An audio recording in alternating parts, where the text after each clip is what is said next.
Okay, so I stopped the mixer about halfway through the mixing process because I'd like to show you the dough. I'm gonna lower the bowl, take my dough hook off.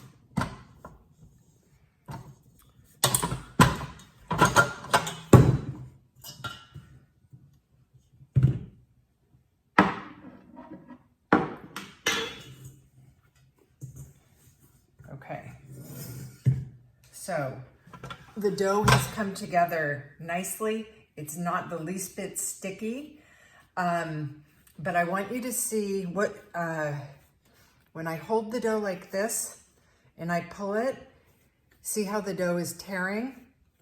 We want to keep mixing it until it becomes smoother and you don't see as many tears. Okay, so I stopped it at about 4 minutes. If you're using the mixer, you're probably going to want to go for 8. But let me just take this moment to show you, if you are kneading by hand, like I said, after you get the dough together, for the most part, so there's no wet ingredients and dry ingredients, it all kind of comes together in a mixing bowl. If you don't have the stand mixer, this is how you would hand knead. Whenever you're working with dough on the countertop, always keep a container of flour nearby for dusting, okay? It's for your fingers, so the dough doesn't stick to your hands, and it's for your work surface too. The dusting motion, pinch some flours in your fingers between your thumb and your other 4 fingers, and then with the flick of the wrist,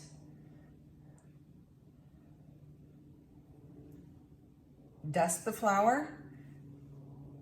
Like I told you last week with the bread, the purpose or the goal is to get a light dusting of flour, just enough so your dough doesn't stick to the surface or to your hands, but not to do too much flour because you don't want to incorporate a large quantity of extra flour into your dough. Okay, so the hand kneading motion, use the palms of your hands. Turn this way, and you're going to push the palms of your hands into the dough and roll it. Give the dough a quarter of a turn, fold it on top of itself, and do it again. Okay? This takes a lot of elbow grease, a little bit of muscle, and this is how you do the kneading by hand. So again, palm in. Some people do take turns, one palm alternating left to right. As you do this, as you're working the dough, what you're gonna find is it starts to get smoother and smoother. You feel it getting more elastic. That's the gluten developing, which is the goal. And as I do even just a little bit of hand kneading, you can see it getting smoother, okay? Not as many tears. There's a saying that you want the dough to be smooth as a baby's bottom, which I think you guys will always remember now that you've heard it once. Okay, so if I wanted to do this by hand, that's what I would do, but I'm gonna put it in the mixer for just a couple more minutes, and then we'll be ready to move on. So the dough has been mixing for about 8 minutes. I'll show it to you. Nice and smooth. Smooth as a baby's bottom. I'll give it a quick knead. Hang on.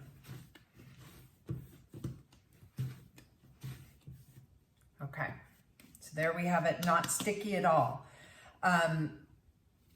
It's time to add the rosemary and the salt. I'm gonna do this in the mixer. Again, if you needed to do this by hand, I suggest putting the dough back in your mixing bowl and you would just mix it in by hand, kneading the dough back and forth on top of each other. But if you're doing it in the machine, you can put the speed on low. I have my rosemary chopped. I carefully add that in, and my salt.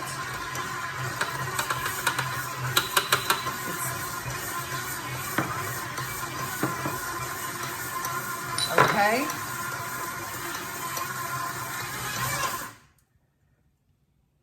When you're using a stand mixer to mix bread dough with the dough hook, sometimes these machines have a tendency for the dough to do what I'll call creep up the dough hook. When it does that, you guys, I know you can't see this, but what's happening is the dough is not properly mixing on the bottom of the bowl. I can see it climbing up the dough hook. I turn the machine off, lower the bowl, pull the dough down so it's lower, and then start again.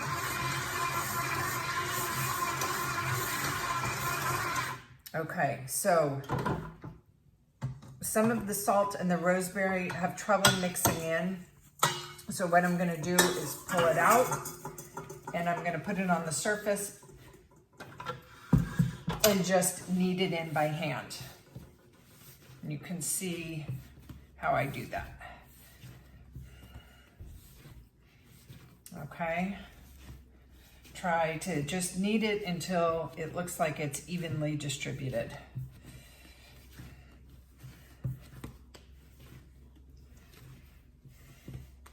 Okay, it's all in there nicely, I think.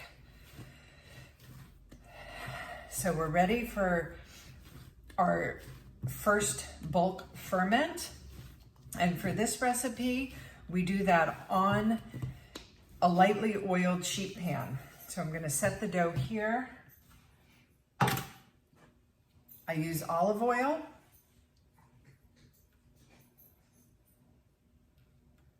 And then with my fingers,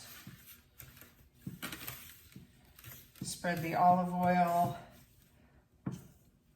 all around. Don't be shy with the olive oil.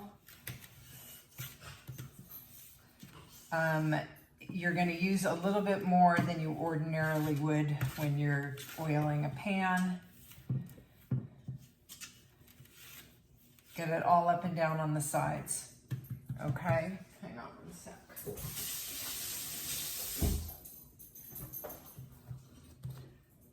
I have my rounded loaf of, or rounded ball of dough.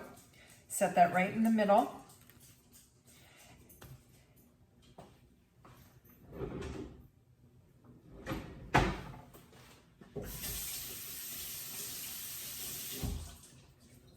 I'm gonna wet a kitchen towel and wring it out to get out as much excess water as possible. Okay, so I have a damp kitchen towel, and I'm gonna lay that on top of my dough for the bulk fermentation. First, rise or bulk fermentation. It's about double in size, maybe even a bit bigger. This took about, I did it in the oven that I had slightly warmed and to about 95 degrees, so a little bit warmer than my kitchen, in order to speed up the rise. And it took, I want to say, about 45 minutes. Okay, so now the next step is this would be this similar to when we were working with the bread dough last week, the folding of the dough, or the punch down as it's sometimes called. But what we're doing is gently releasing some of the gas from the dough. I'm not going to do it by folding. I'm just going to punch down.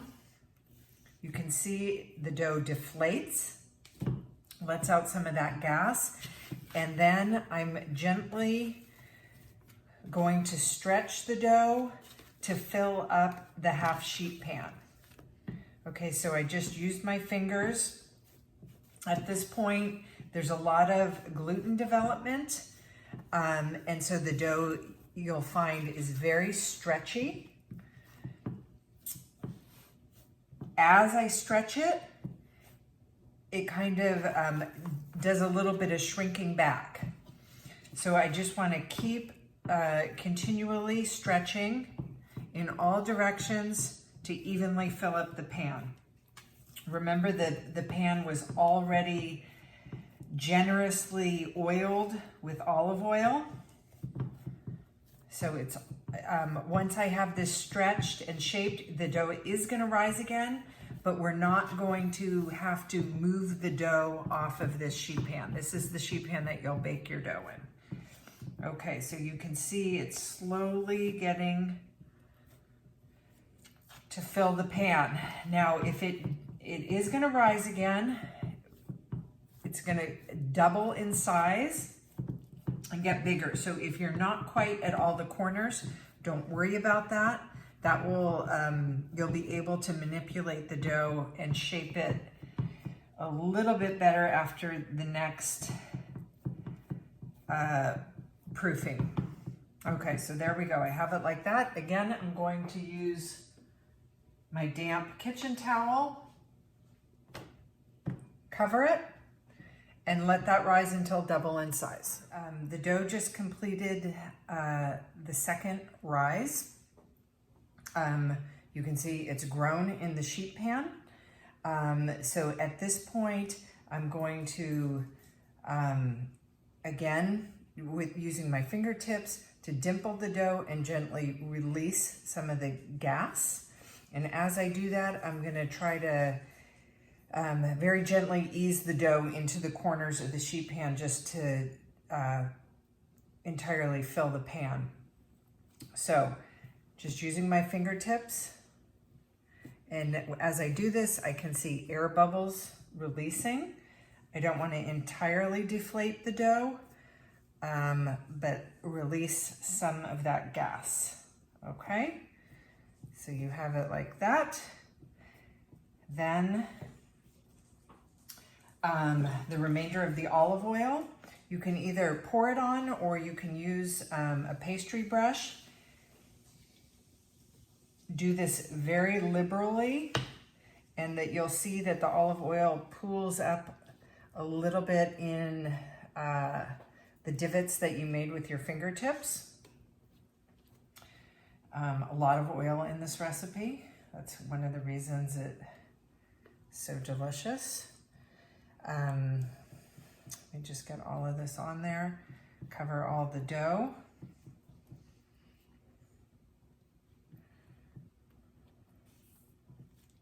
Okay, then with the remainder of your chopped rosemary, sprinkle garnish on top.